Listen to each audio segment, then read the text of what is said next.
اللہ تعالیٰ قرآن کریم میں ارشاد فرماتا ہے ما اصابک من حسنۃ فمن اللہ وما اصابک من سیئۃ فمن نفسک۔ تمہیں جو کوئی بھی نیکی پہنچتی، جو بھی نیکی تم کرتے ہو، چاہے وہ آپ مال خرچ کر رہے ہیں، چاہے کسی کی مدد کر رہے ہیں، چاہے صدقہ کر رہے ہیں، چاہے روزہ رکھ رہے ہیں، عمرہ کر رہے ہیں، حج کر رہے ہیں، جو بھی نیکی کر رہے ہو، یہ نہیں کہنا میں کی تھی۔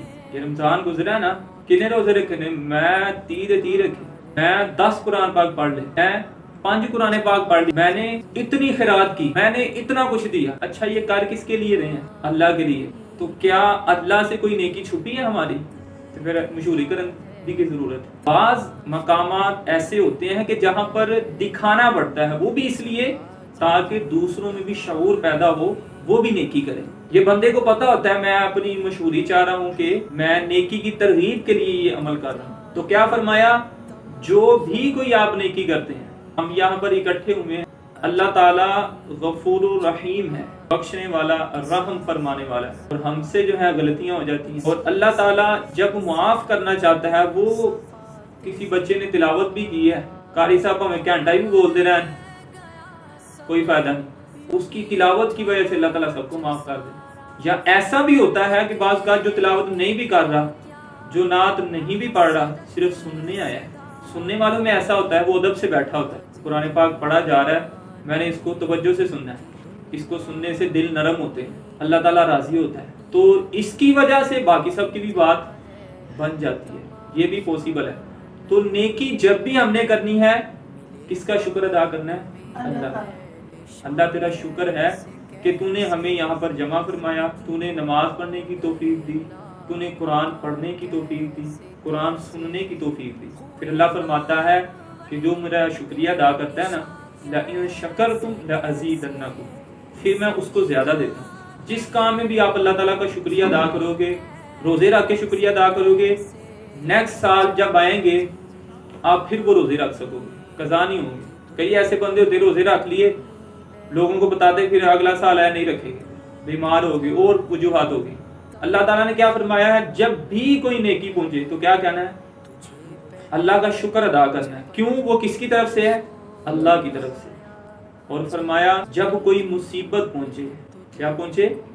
جب کوئی مصیبت پہنچے تو وہ تمہارے نفس کی وجہ سے ہے۔ کئی لوگ آپ کو ایسے ملیں گے کہتے ہیں کہ میں تو نمازیں بھی پڑھتا ہوں، قرآن پاک بھی پڑھتا ہوں، سارے اچھے اعمال کرتا ہوں، ساری مصیبتیں میرے لیے رہ گئی۔ یا وہ نہیں کہتے، لوگ کہتے ہیں کہ وہ بندہ کتنا نیک تھا، کتنا اچھا تھا، اسی کو اللہ تعالیٰ نے مصیبت میں مبتلا کر دیا ہے۔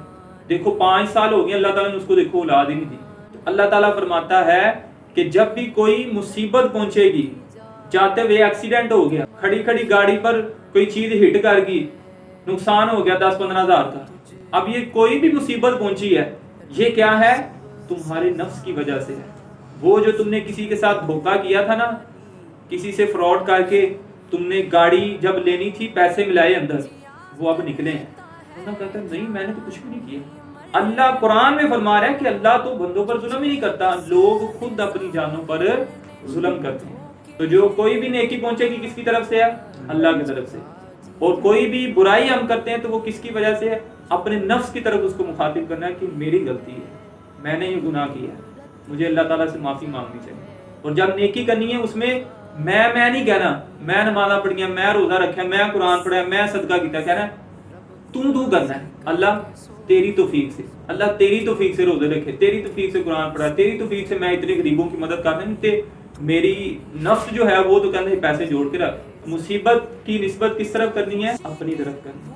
اور اللہ تعالیٰ قرآن کریم میں ارشاد فرماتا ہے وَيَعْفُو عَنْ كَثِيرٍ، کتنی ایسی غلطیاں ہیں اللہ فرماتا ہے میں درگزر کر دیتا ہوں ان سے، ان پر تمہاری پکڑ نہیں کرتا۔ تو یہ بندے کو اللہ تعالیٰ کے معاف کرنے پر اللہ کا شکریہ ادا کرنا چاہیے۔ بے شمار مقامات ایسے ہیں جس پر فوراً اللہ تعالیٰ گرفت نہیں فرماتا، چانس دیتا ہے، اب یہ ٹھیک ہو جائے گا، ٹھیک ہو جائے گا۔ تو یہ یاد رکھ لیں کہ مصیبت کیوں آتی ہے، کس وجہ سے آتی ہے؟ ہمارے نفس کی وجہ۔ ہاں انبیاء پر جو مصیبتیں آتی ہیں وہ آزمائش ہوتی ہے۔ وہ کیا ہوتی ہے؟ آزمائش ہوتی ہے۔ اور اللہ تعالیٰ نبی کریم صلی اللہ علیہ وسلم نے فرمایا کہ سب انبیاء آزمائے گئے، بخاری شریف کے حدیث پاک فرمایا لیکن سب سے زیادہ میں آزمایا گیا ہوں۔ اب محبوب خدا رحمت للعالمین اور بستر کیا ہے آپ دیکھ لیں، جس پر بیٹھتے ہیں چٹائی ہے، ایسی چٹائی ہے جس پر آپ بیٹھیں گے زیادہ پاؤں پہ نشان پڑ جاتے ہیں. تو امتی میٹرس سے سو کے بھی کہتے اٹھ کے نماز نہیں پڑھی جاتی.